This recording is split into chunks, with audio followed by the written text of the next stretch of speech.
Right now, technically, we're live, so I'm going to hit this real quick. Oh, look. Take it away, man. Welcome back to the Talking Hedge. I'm Josh Kincaid, and this is your Cannabis Business Podcast. Today, we're going to be talking about vaping. Can it cause lung disease? Also, Illinois, what does it take to get an application? And top 5 cannabis scandals. On the line with us to help us digest all that is the Illinois lawyer, Tom Howard, and host of Cannabis Legalization News. Thanks for being on the Talking Hedge. Thanks for having me, Josh. I appreciate it. So top news that got dropped on Friday is Vaping Safe. We're looking at least 5 deaths due to pulmonary lung disease. There was a pulmonologist in North Carolina who said that some consistencies that they've seen is vitamin E oil, and the lipids that they're using is very similar to bronchitis. And so that kind of raises the question beyond just this black market issue. Is regular dabbing that has high fats and lipids also potentially bad? Legal lawsuits that could happen, businesses that could go under, a lot of ramifications. Mm-hmm. Yeah, there are a lot of ramifications, but it does seem like it's not the types of vapes that are legitimate. It seems like all the vaping problems have been black market vapes. And Cresco just put out something today about their policy statement regarding it. And if you watch some of the YouTube videos, of course, on the vaping merchants and the ones that are actually making the hardware, typically from China, they'll discuss how heavy metals can leach out into it and the types of materials that they use in the actual cartridges themselves. So there is a combination of different things that can be causing the problem. But I did see the vitamin E acetate explanation, and I had absolutely no idea that if you inhale vitamin E, you're going to have what just presents to be this whole list of terrible, terrible diseases, or lung problems that has actually killed a couple of people, one of which was in Illinois. Mm-hmm. Yeah, there's not a lot of similarities. There was an FDA representative that said that with all of the cases, there's not a single one thing, even the vitamin E acetate. And so I'm not really sure what the cause is. Ultimately, don't buy a cart from somebody's trunk. Black market is probably not what you want to do. I think it's less malicious than it is ignorance. Herbicide Eagle 20, when heated, turns into a carcinogen. I don't think the people who were growing that cannabis knew that. There's not a lot of malicious intent. People aren't going out and just trying to murder people. But it is interesting nonetheless that it could be, not to throw out rumor mills, but if there is sabotage, it's interesting to create barriers to entry. I made an analogy where Facebook wants to create a barrier to entry, and if you create regulations, whether it's Altria or Juul creating barriers to entry, it's an interesting case. I think there's going to be a lot more regulation as a result of this. I think there absolutely has to be some regulation, but even vaping, especially the e-cigarette, I think was only invented in 2003. They're exceedingly new devices. And so there's these types of things are going to happen, especially when there is no regulation. And then also there's a large black market demand as this new trend in cannabis, the vape cartridge, which really came about because you have the ability to produce it legally. And then you have the ability to create distillate. And that distillate wasn't exactly easy to make. It took years. I remember when I first got my medical card in Illinois, the first few years, they were not very good. I'd go to Colorado, and then I'd come back with a different vape, and I'd talk to people that I knew in the industry that were making them, and then the quality of it did pick up after a few years. But now that people are out there and they're doing black market extractions, and so you don't necessarily know what type of pesticides or who knows what toxic substances in those leaves as they press them and then concentrate them and then put them into some type of agent that makes it smooth enough so that you can actually vape the stuff. If you look at like a vape cartridge with oil, and its clarity level, it should be really, really clear. But then what's its viscosity level? And that viscosity level is something that then you need to mix in something to that actual extract that makes it more loose substance that can actually then go through that little, I'm not sure what it is, an electric transmitter. It's kind of like a hot plate, you know, at the end, where then it does heat it sufficiently to be vapor. Right, and that glycol or glycogen gives me a scratchy, irritating throat sensation. So I think a lot of the live resin you're seeing 200% sales increases is a perception that it's more healthy. Although within that cart, like you mentioned, there could be leaching of heavy metals. There's a lot of issues with these carts not being accurate or just toxic in terms of heavy metals. And that's not even the oil. That's just the cart itself. A lot of issues. I know people that are old school hippies that have heavy metal poisoning just from old school gardening and not understanding how to flush a plant properly. And so now with concentrates, if not done properly, if done on the black market without oversight, regulations, proper standard operating procedures. Or the health and safety inspections that can come in and actually set policy so that that purity is respected. But even then, the unlicensed production of cannabis will continue simply because I'm not sure if you saw the numbers out of Missouri.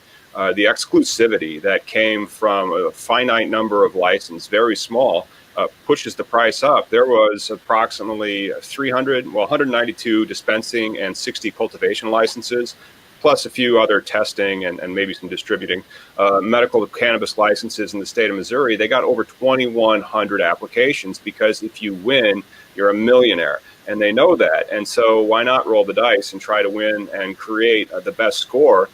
And then the thing is, okay, you didn't win. Well, I guess you could always sell it unregulated.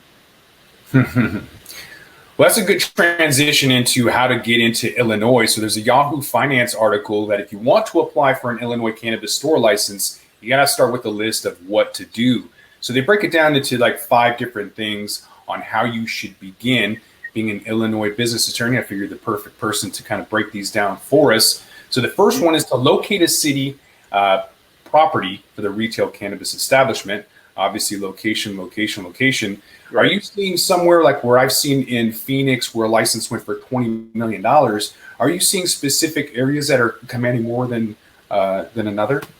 We can't see that yet simply because we're still in the induction phase and the application's not slated to be released for another few weeks, and that may be delayed simply because of how complex the whole process is. The thing that I am seeing, though, is that there will be communities that will opt out of allowing them there, and so that will create effects of where the actual dispensaries are located, at least in terms of geography. So if a city prohibits it, they might be a dispensary on that edge of that town where it is permitted. Or you're looking at first making sure that the local municipality has zoned you to be able to operate that cannabis business. And then from there, it's like anything else in real estate. Yes, it is the location. So you look at the entire area of where it's allowable and say, based on all of these are good places for us to look. And then you, of course, go and you approach the realtor. But interestingly enough, in Illinois, for your dispensing license, you do not have to disclose an address. You just have to disclose an area in which you want to operate the dispensary. Then you have 6 months in which to disclose the address. And then, of course, another 6 months from that first 6 months to open your doors. So you actually have 1 whole year from the time that you win the license. A lot more lenient than Washington. You had to have that first. Like any other. Yeah, I mean, we did have that for our medical round, but then the legislatures determined that it was in everybody's best interest to edit that out simply because a lot of landlords knew that they kind of had you by the cojones, and they would create like, oh, no problem, you can put our name on your application. That'll be a small $10,000 security deposit. And then, of course, the applications, while not to the almost 10 to 11 to 1 ratio that they had in Missouri, went up to like 4 to 6 to 1, depending on which area you were trying to get the license in Illinois for medical purposes 5 years ago. So, they wanted to try to bring down the cost to entry. And one of those ways to bring down the cost to entry is to take the landlord out of the equation. You still have to provide like schematics and blueprints, under the impression that one piece of commercial real estate is identical to another, which isn't really true, but square footage is square footage. Mhm. So, second thing to look for is documentation, right? Just like anything, you want to have your documents and organization structure to include anything and everything. But then it goes in to say that also you should consider a social equity program. I know you've covered that on some podcasts. And so Yep. what they're saying is that to document the social equity status, to reflect the ownership and management structure, keep all those documents. Hmm. Yeah, the social equity issue is going to be a sticky wicket to be not even kidding. And the reason why has to be because there's really only three ways that you can get it. And they're mutually exclusive from what I can tell. We do not yet have the rules, but the reason why I say they're mutually exclusive is because they're written in the alternative. And so the first one is 51% ownership and control. Ownership and control is defined in the law to be that you have to, of course, have 51% of the actual ownership of the corporation or the corporate entity, but also then exert control, like in your day-to-day operations of the business. And so finding somebody who would live in a what they call a disproportionately impacted area is impossible right now because there is no map for the disproportionately impacted areas. So there's that problem. And then the second one is a little easier because there is an answer to the question of whether or not you have status of being a social equity applicant. You have to have been arrested or worse for possession of up to a pound of cannabis or distribution with the intent to distribute of up to an ounce of cannabis. So if you have one of those infractions in the state of Illinois, of course, then you are a social equity applicant. The same 51% ownership and control restrictions also apply. Or if you have 10 current full-time employees, which were from number one or number two, then you're also a social equity applicant, which of course, if you're trying to get into the industry and you're putting together a business plan and you need the license before you can open your doors, it really is difficult to fall into that third prong because you don't have current employees. The next thing is Illinois apparently doesn't really preference an Illinois resident too much for its license because it's only worth 5 of the 250 points. But that's not necessary, or like approximately 2%. But that's wrong because the social equity applicant aspect of it is 20% of your score, and only Illinois residents can be social equity applicants. So in theory, 22% of your score is by being from the state of Illinois. And you need to be there 5 years, which is an eternity in this. For the disproportionately impacted area, yes. However, the definition of resident for Illinois is an interesting one, and I'm not sure which one applies. It is not defined in the statute. There are tax definitions. There are voting definitions of resident. And also in the there is a resident definition under the personal use area of the statute for if you wanted to move to Illinois to grow your own plants. That's 30 days. So, what does it mean to be a resident of Illinois? You should ask a business lawyer. I know one. Well, that's one of the problems. I can give you the answer, but I still have to speculate simply because there isn't an answer, at least officially, when it comes to rules. So Illinois, despite being three weeks away from when we're supposed to get the application and a few months away from when we're supposed to have legal cannabis, there are still a lot of things that we can't answer to our clients. And it's like, well, we're waiting for the state, and I'm sure they're doing their best. It's just it's a difficult thing. Meanwhile, you're supposed to operate, right? And so that's the funny part in Washington. 5 years on, you still can't just operate. You're constantly working on eggshells, wondering what's going to drop next. And making sure that you have enough financing to ensure operations is critical. So point number 3 on this Yahoo Finance list of what to do if looking for an Illinois license is to create a pro forma that shows how the business will be capitalized and operated in a profitable manner. Again, making sure that you have enough capital to last. So correct. I want to say that collecting information that demonstrates that all startup funds are liquid and are from legal sources. The pro forma should be realistic and tied to the overall business plan, ensure that the revenues and costs are realistic given current market prices. Which, of course, is very, very difficult because when you ask somebody to come up with a pro forma and he's like, I got an MBA. I'm like, well, how much cannabis experience do you have, Mr. I have an MBA, or I have a CFA, or I'm a CPA, or I bleed business plans and, financial statements. Cool. I'm glad that you do that. But how well do you understand the cannabis industry, so that when you put together that pro forma and then we look at your financial projections, we can understand them and say, like, yes, we have confidence in them because they came from this particular source and they do nothing but make these, and they've been in the industry for this many years. Even 5 years, again, is an eternity, but they have a lot of experience in understanding and appreciating how people consume, buy cannabis, and then how, based on the locality of the proposed dispensary, because the locality of the dispensary at the retail level is more important than where the craft grow is. For example, craft grow is more like a commodity you want near a rail spur or some type of easy to transport place. But all those types of things come into it, because I mean, and I'm not going to tell them what their enterprise value of their business is, or how to capital, say like our business is worth X. I'm like, okay, cool. Now let's work on your private offering so that you can go out and raise that X. And they really need to have that business plan before the corporate lawyers like myself can come in and draft them the types of documents that they need to be able to go out there and raise that capital in that type of liquid format that you say. It's critical to have people on your team who understand that, if you have $1 million and you think that you're going to be able to stay in business and grow weed because it just grows like a weed, there's people on the board who understand that. We've seen people not be able to produce a single gram with $1 million. It's just, you need to have enough, and you need to have people on your board who understand what they're doing.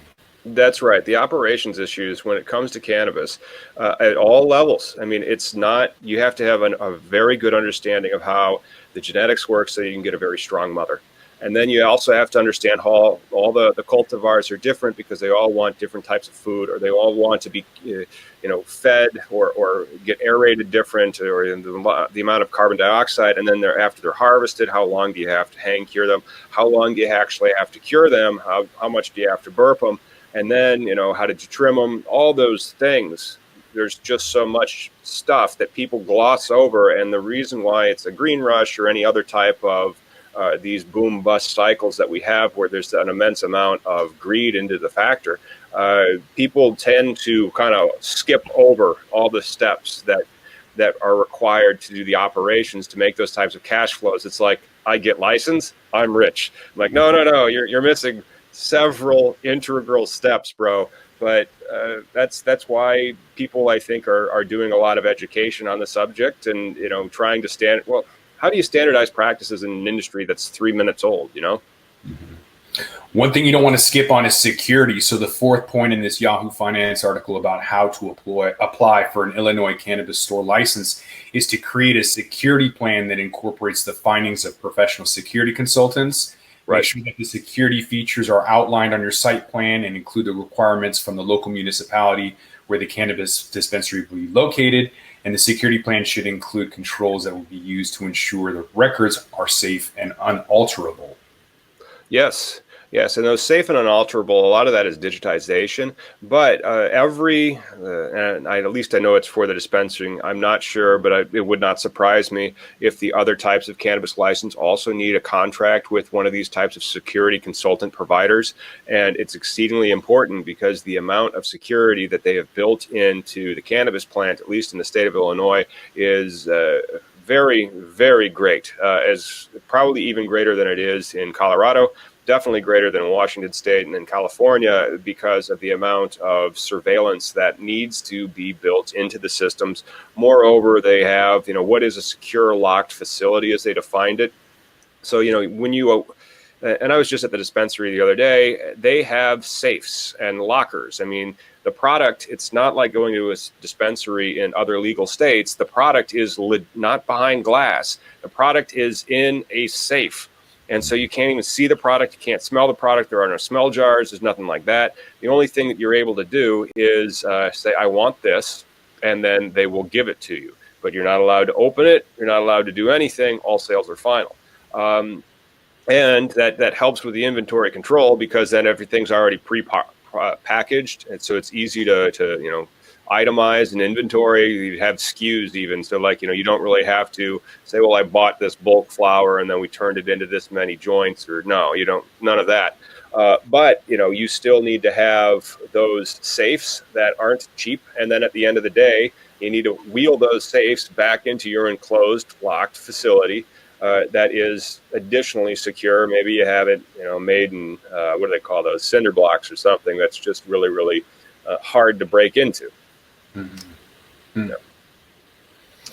Well, so the fifth and final to-do list on this Yahoo Finance article for how to apply for a cannabis store license is to read through the scoring methodology and work with your business partners to structure a business plan that exceeds the requirements of each category. The results should be realistic and reflect how your organization can execute and be an asset for the community. Oh, that's huge. There's a lot of big points for your security, your business plans, your capitalizations, your financials, the way that you train your employees and all that. But then there's a few softer points for your community outreach, and also your diversity plan, your plan to engage the community to help achieve the ends of the law, which are to rectify the harms of the drug war. And those types of things is where you can get really, really creative and try to give back as much as you can to your community. It's one of the things that I've noticed a lot, and the differences between the businesses in the cannabis space from out west and even in Colorado, with the atmosphere of fun and enjoyment that cannabis often imparts, and freedom even. But over in Illinois, it's got like a lot more of wellness. The wellness trend is pretty good because that's a very positive connotation, but it also has a lot of inclusion, a lot of diversity, and a lot of doing the right thing and community empowerment. And so those types of things actually kind of get into the branding in Illinois cannabis relative to when I see other brands in different states. I'm heading down to San Diego with Jim McAlpine's podcast in San Diego to talk about an active cannabis lifestyle October 10th. So stay tuned. Sweet. Hedge for that. But this kind of pivots or transitions into the top 5 cannabis industry scandals as the list of things that we just covered on the Yahoo Finance article of what to do, your checklist. You should be noting how to avoid risk, how to avoid being in the top 5 cannabis industry scandals. So kind of just diving into each one, you can kind of take away what to do and what not to do. Number 1 on the list is CannTrust, the most recent one. They publicly traded on the New York Stock Exchange. Basically, the executives, top-level C-suite people knew that they were growing in unlicensed, unregulated rooms, essentially growing more than they were allowed to. Some of them may end up getting fines. I doubt any of them will go to jail, but plenty of people have been fired and their stock price has taken a hit. Yeah, and that really stinks because the stock price taking a hit in a cannabis company is not like the stock price of, IBM's been on a tear for forever, just straight down. But IBM is still, relatively speaking, a liquid stock. You can get into GE too. GE just sucks. You can get into and out of those companies, though, because they're quote unquote blue chips. But it can be very difficult sometimes to exit a position when you are in a cannabis stock, even a stock as large or as liquid as GTI or Cresco could probably be very difficult to exit. So I haven't even heard of this person's company. I'm not sure if they have penny stocks on them, but trying to get out of that position might have really hurt. By the way, GE was just had a 7-month report from the same forensic accountant that was the first person to come out and say that Bernie Madoff was a Ponzi scheme. Oh, good. Same individual did a seven-month study and said GE is illiquid and fraud. They're committing accounting fraud. So right now that is just a rumor, but this guy's smart. I believe him 100%. I don't necessarily short equities, but that one would be one on my list. Yeah, you could have pair traded that with a long of Amazon 10 years ago, and right now we wouldn't be talking in these surroundings. It would be a lot more palm trees that we'd be doing this podcast on. But yeah, you can't really go wrong getting out of GE. Yeah. So number 2 on the list of top 5 cannabis scandals is Namaste Technologies. I'm not really sure what the deal is. I'm not really familiar with it, but the problems apparently began with promotional event featuring fake nurses in sexy costumes. So that didn't go over well with the quote bro culture. But essentially, there was a short seller attack for some allegations that caused some board shuffling, some accusations that it was planning to list, and then fake claims on the NASDAQ listing. So essentially, the guy that was running around during the Blue Herring 20-day run was selling stock, and he shouldn't have been. So the simple takeaway is that the higher share price was on the back of a false report that he was running around. Kind of reminds me of some other companies right now trying to go public in the market. They just have, but that gets back to, we just talked about how tenuous and difficult it can be to get a pro forma together for your cannabis startup. And yes, that can continue even up through the chain. And when do you really believe numbers, and how sophisticated are your average investors when it comes to reading the financial statements of these companies or even understanding how accounting practices are? I mean, is GE right now just a cluster of adjusting entries that really make no sense, and they aren't just doing accrual accounting? They're doing the stuff that Enron did, but on steroids or something. Yeah. So Curaleaf got kind of busted because they didn't have an arm's length deal. They were selling $900 million deals to previous partners. And that same thing happened with Namaste Technologies. They had a couple $100 million deal with somebody who was, I don't know if he was a board member, but wasn't an arm's length party. So, yeah. Anyways, moving on to Doylan Elements. It's another private company. And this is the same thing where he was running around trying to sell more stock and just pumping up with false reports. You can't give guarantees in the industry, and that's what he was trying to do, is basically just violating registration provisions by engaging in unregistered offerings of securities. So misleading representations, and so just basically like SEC fraud and stuff. I mean, where you're violating all these types of things that they say don't do. And then this again, if this is an American cannabis company, or was this a periphery, Namaste Technologies, so they aren't touching the plant, and in theory, now I was rejected by a bank recently because they called me a marijuana related business, but as an acronym because it's a bank, MRB Tier 2. And so a Tier 2 isn't actually touching the plant, but they're the next level of vendor. We're selling services directly to the people that are touching the plant. And that got me deked. But I'm not sure if Tier 2 MRBs can actually list on the stock exchange. So was Namaste Technologies allowed to literally get listed on NASDAQ, or did this whole thing blow up before then? Namaste was private. And so I don't believe that they were planning on listing on NASDAQ. And so that's why he was trying to sell the arm's length deal, is to make it look like there was a higher valuation. Mm-hmm.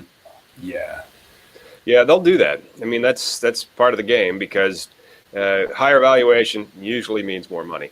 And then if they're trying to get to market, why do a lot of entrepreneurs try to get to market? Because then suddenly, in the time that it takes to ring a bell and wait a few hours, you are richer than astronauts.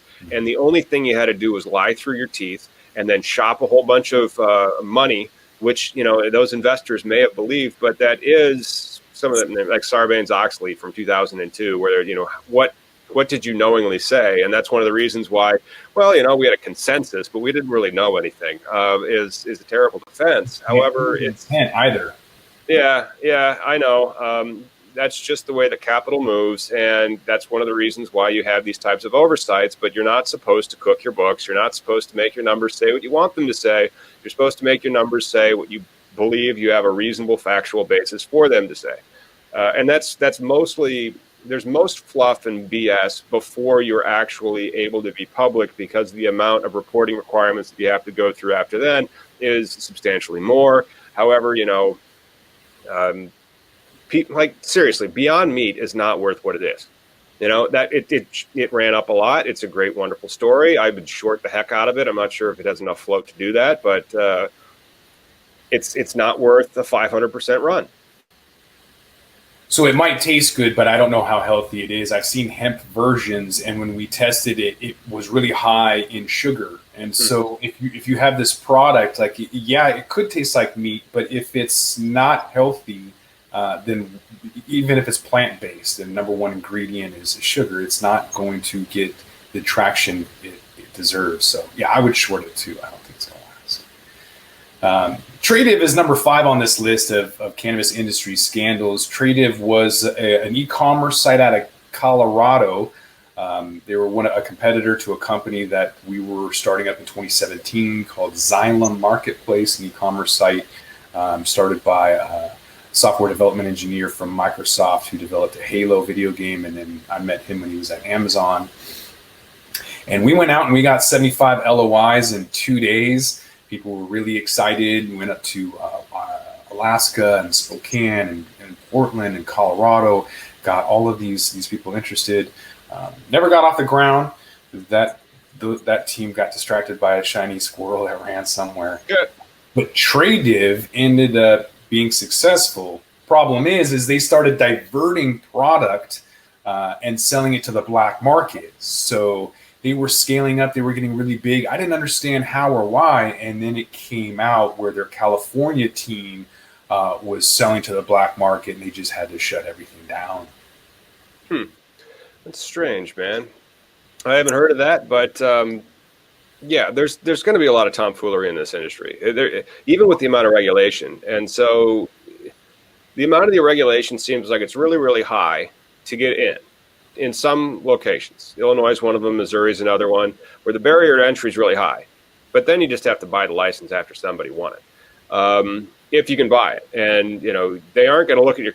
I don't know what they're going to look at, actually, when you try to buy the license, whether or not Illinois will look at whoever's going to buy it as adequately capitalized, or if they just are going to be able to pass the background checks. There's going to be a lot of cannabis M&A, and there's going to be a lot of these companies that will continue to, because the profit margin and motive is so strong, lie. We saw it up in Canada, too, a publicly traded company. I went up to try and help automate the pre-roll solutions. Publicly traded company, Agroma Botanical, also known as Decent Industries. They're the only company to lose their license. They were publicly traded in Canada, but Health Canada came in, found that they were manufacturing product they weren't allowed to. They did it anyways. Health Canada came back 6 to 9 months later, and the result was that they lost their entire business. So some property, plant, and equipment was sold off, and everything fell apart. Because of why? Because of greed, or because you just wanted to... There was a big bag of cannabis that just had somebody's name on it, like Joe Schmo at some unlicensed dispensary.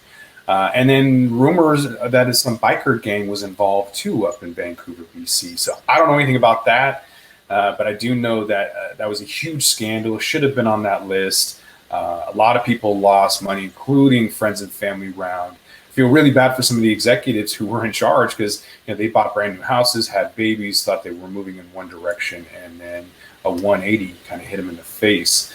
Which, that's the lack of oversight. Those 5 things that we listed, where you need to have SOPs and security and all of these things with management that's going to hold you accountable, they didn't do it. Yeah, and they make these types of things conditional in very competitive, restrictive licensing states, like they're going to be out east and in the Midwest. If you aren't doing those correctly, they can yank your license, and then suddenly, if you did, anticipate you'd have millions of dollars of cash flows going forward because you own a dispensary and they just don't have very many of them, and everything's going to be easy, and you buy all these things, and then you're asleep at the wheel. Boom, it's gone. Mm-hmm. So with that, we're going to roll this one up. I'm Josh Kincaid. This is a Talking Hedge. I want to thank Tom with Cannabis Legalization News. Appreciate your insight and everything. Hit us back. Don't forget to like, share, and subscribe, or don't. And I'm out.